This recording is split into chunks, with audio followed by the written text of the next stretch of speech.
And I recall there was on one occasion, the Office of Aboriginal Affairs, as it was then called, decided to have a national conference down at the Rex Hotel.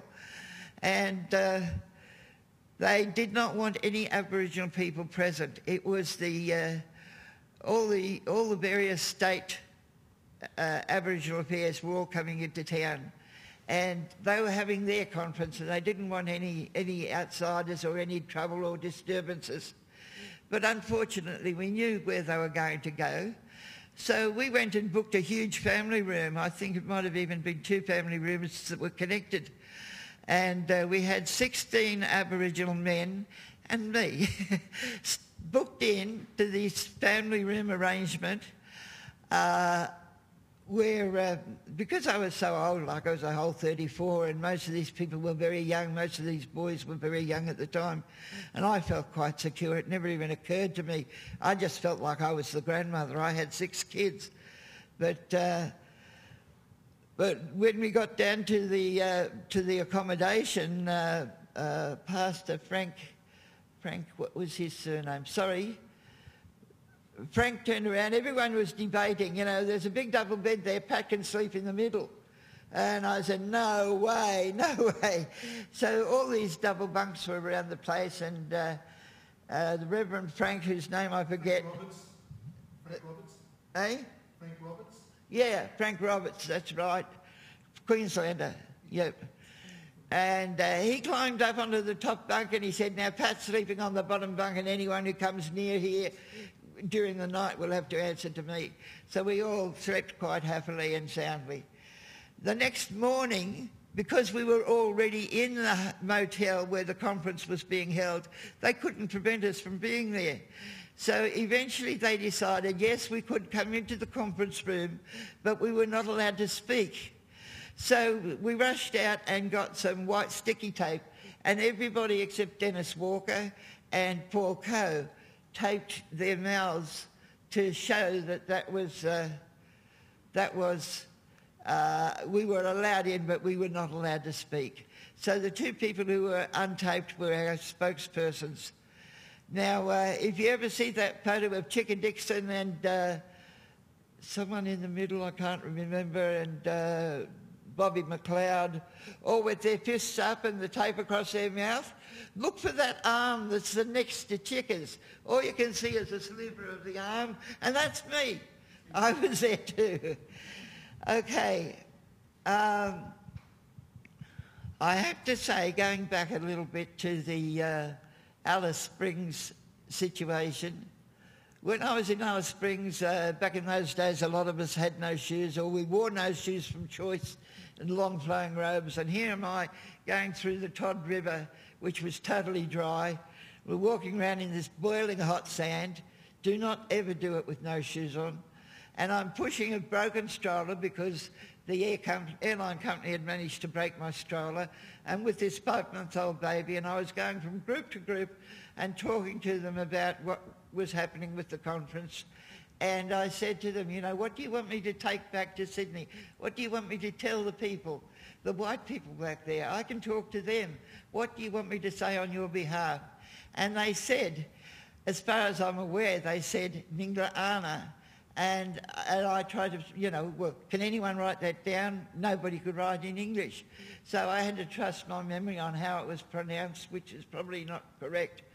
But nonetheless, they told me that Ningla Ana meant, they were saying, the land is our mother. They said, we are hungry for the land like a baby is hungry for the mother's breast. We are hungry for our land. So that was the phrase, we are hungry for our land. That's where the Ningla Ana comes from, which is the title of the film you're about to see. Now, just before I go off from and let you watch the film, about this time from the referendum through to the beginning of the Aboriginal Embassy, in that period we had a lot of non-Aboriginal support, a tremendous amount. And this was the time when Mum Shirl and others started the breakfast program in Redfern. This is the time when Aboriginal Legal Services got kicked off the ground. And this is the time that the Aboriginal Medical Services started up. Now, it's also the time when, believe it or not, based on the inspiration of our embassy, the Indigenous peoples of Hawaii started their own embassy. And it is still running today.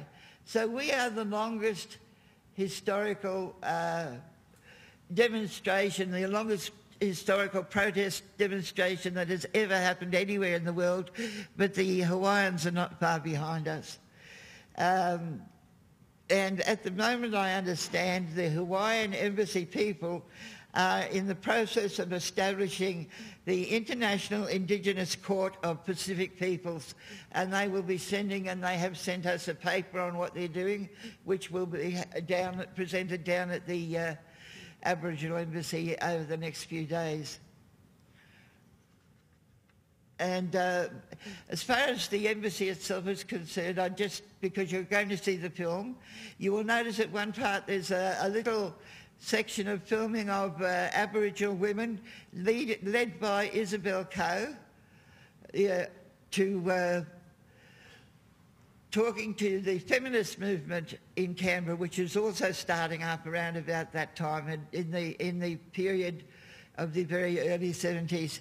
And the naivety of some of the Anglo, if I can call them that, Anglo-Australian women, they were a bit naive, and some of the Aboriginal women were a bit hostile because they didn't want to see the Aboriginal movement divided into men versus women or anything like that. So you will see an interview, a section where these two groups came together, and it was very hard for me because I was sitting beside and underneath the camera during that, and I was friends with obviously, as a woman and as an Aboriginal, I was feeling quite torn. However, that's yet to come up, and there was another couple of things. Oh yeah, the actual demonstrations, there were 3 demonstrations, 3 attempts to pull down the embassy, and there was a lot of violence around with it, and I'll talk to you about how the embassy were warned that the police were coming, and how the violence came about and what happened to us all on that horrific day, especially the second last day. The first demonstration was 30 defenders versus 70 police. The second day was about 300 defenders versus a brigade of stormtroopers who appeared from round the back of... You will see them all marching out, and I'd like to talk to you a bit more about that later on. And the third demonstration was when we held a piece of floor from the embassy above our heads and declared a moral victory because we'd stood each other off, faced each other off, the embassy and the police, for about 3 or 4 hours before we declared a moral victory and allowed them to take the tent. But as I said, a tremendous impact all the way around the world, and I'll talk about that maybe a little bit later.